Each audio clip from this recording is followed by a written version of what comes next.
বন্ধুরা একেবারেই ঘরোয়া পদ্ধতিতে ঝটপট করে এই গরমে বাড়িতে তৈরি করে ফেলো টক দই। তো হ্যালো বন্ধুরা, সবাই কেমন আছো? আশা করি তোমরা সকলে খুব খুব ভালো আছো এবং সুস্থ আছো। মন কিচেন অ্যান্ড ব্লগ থেকে আমি তোমাদের বন্ধু মনিকা আজকে চলে এসেছি তোমাদের সঙ্গে শেয়ার করতে বাড়িতে আমি কিভাবে টক দই তৈরি করে ফেললাম সেটার রেসিপি তোমাদের সঙ্গে শেয়ার করব।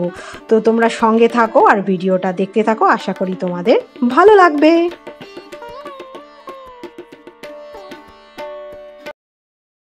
বন্ধুরা টক দই তৈরি করতে প্রথমেই কিন্তু আমাদেরকে দুধটাকে ভালো করে জাল দিয়ে নিতে হবে। তো প্রথমেই তোমাদেরকে বলে দিই, এই দুধটা তোমরা দেখতে পাচ্ছ এটা কিন্তু আমার বাড়ির গরুর দুধ।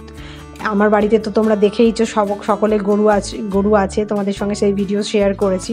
নতুন বাছুর দিয়েছে, তো সেই গরুরই দুধ কিন্তু দিয়ে আজকে আমি করে ফেলবো টক দই।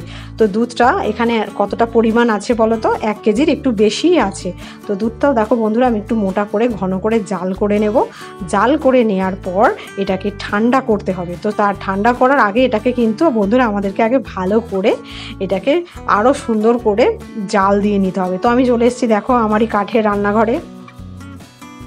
আমি কিন্তু বন্ধুরা এই দুধটাকে কিন্তু ভালো করে গাঢ় মোটা করে জাল দিয়ে নেব, যতটা সম্ভব ফোটাচ্ছি যাতে দইটা আমার খুব সুন্দরভাবে বসে।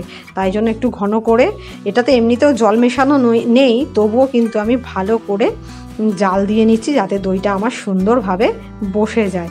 তো চলো বন্ধুরা ভালো করে জাল হয়ে যাক, তারপরে তোমাদের সঙ্গে আবারও শেয়ার করছি। তো এই দেখো বন্ধুরা আমি কাঠের রান্নাঘর থেকে দুধ জাল দিয়ে ভালো করে দুধটা ফুটিয়ে চলে এসেছি এখন ঘরে। এটাকে হাতায় করে নেড়ে নেড়ে এখন একটু কিছুটা ঠান্ডা করে নেব যাতে আমার আঙুলটা সইতে পারে। তো দেখছি যে দুধটা বেশ পরিমাণে ঠান্ডা হয়েই এসেছে নাড়তে নাড়তে। এরপর দেখো আমি আমার ফ্রিজে ছিল টক দই, সেই টক দইটাকে ভালো করে ফেটিয়ে, এটা না দিলে তো টক দই বসবে না, এটা হলো বীজ টক দই। তো এটাকে ভালো করে ফেটিয়ে নিতে হবে, ফেটিয়ে তারপরে সেই দুধের সঙ্গে ভালো করে আবার দুধটাকে ভালো করে মিশিয়ে নিতে হবে। তো বন্ধুরা দেখো টক দইটাকে আমি ভালো করে ফেটিয়ে নিয়েছি। ফেটিয়ে নেওয়ার পর এই যে আমার যে দুধটা ছিল জাল দেওয়া দুধের সঙ্গে এবার ভালো করে আবার আমি মিশিয়ে নেব। মিশিয়ে নেওয়ার পরই কিন্তু আমি টক দইটা পাততে পারবো। আর তোমরা যদি টক দইয়ের জায়গায় কেউ মিষ্টি দই খেতে চাও তারা কিন্তু এখানে দুধটা জাল দেওয়ার সময় চিনি কিংবা গুড় তোমরা দিয়ে নিতে পারো, তাহলেই তোমাদের মিষ্টি দই হয়ে যাবে। তো বন্ধুরা দেখো আমি ভালো করে কিন্তু এই টক দইটাকে দুধের সঙ্গে ভালো করে মিশিয়ে নিয়েছি। তো বন্ধুরা টক দইয়ের সাথে দুধের সঙ্গে ফেটানো ভালোভাবে হয়ে গেছে মেশানো। এরপর আমি কন্টেনার নিয়ে নিয়েছি, এই কন্টেনারগুলোতেই আমি কিন্তু টক দই পাতবো। তো সেখানে দেখো প্রত্যেকটাকে আমি ভর্তি করে ফেলেছি।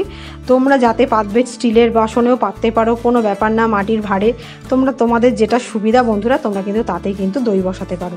তো এগুলোকে এখন আমি একটু গরম জায়গায় রেখে দেবো। আমি সম্ভবত একটু কী করি বলো তো, আমি এগুলোকে একটা গরম জায়গায় রেখে একটা মোটা কম্বল দিয়ে চাপা দিয়ে পরের দিন আমি এগুলোকে সব ফ্রিজে ভরে দেব।